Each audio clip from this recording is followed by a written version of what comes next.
Anyway, the Telegraph now, and it looks like the Irish authorities were worried about a migrant camp getting in the way of Paddy's Day festivities, so they drove them up into the mountains and dumped them there, Paul.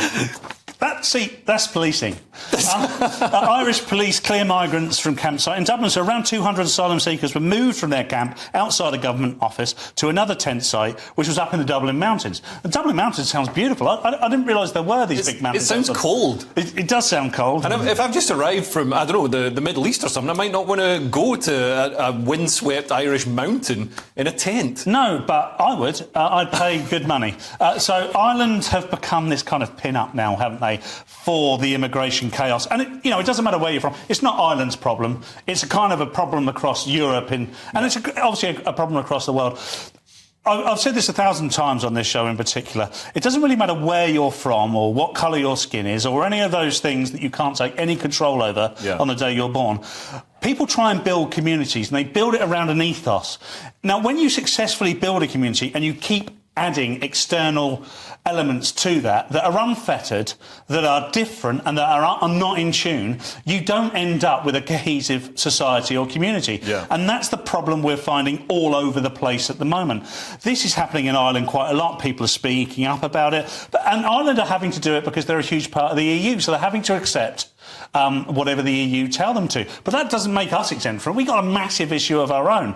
And the trouble is... Well, in fact, we're almost in a worse position because, not being part of the EU, we can't sort of bargain with them and say, OK, we'll take these ones, but we're going to... the option is, I think, you give money and not accept migrants, and I don't know where they get put, somewhere else in the EU, I guess. I think the problem we have, though, is that we no longer have identity like...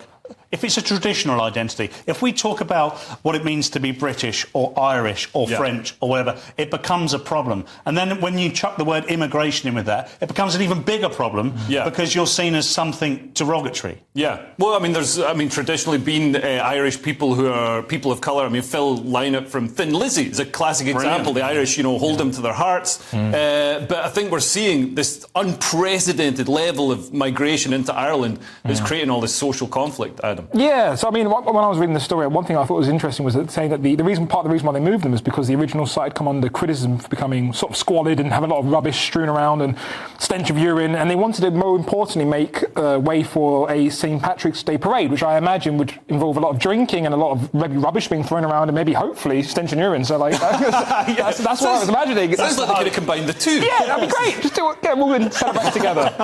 Missed opportunity. But it's interesting that Leo Varadkar, so he's the Irish leader, he said that St. Patrick, who's the patron saint of Ireland, St. Patrick was an undocumented male migrant. And St. Patrick was not an undocumented male migrant. St. Patrick was a slave who was taken from Britain by, Irish slavers. And to assume his gender so brazenly like that is something I take great issue with. He's not having a great week, Leo Varadkar, so hopefully he's on the way out at the next election.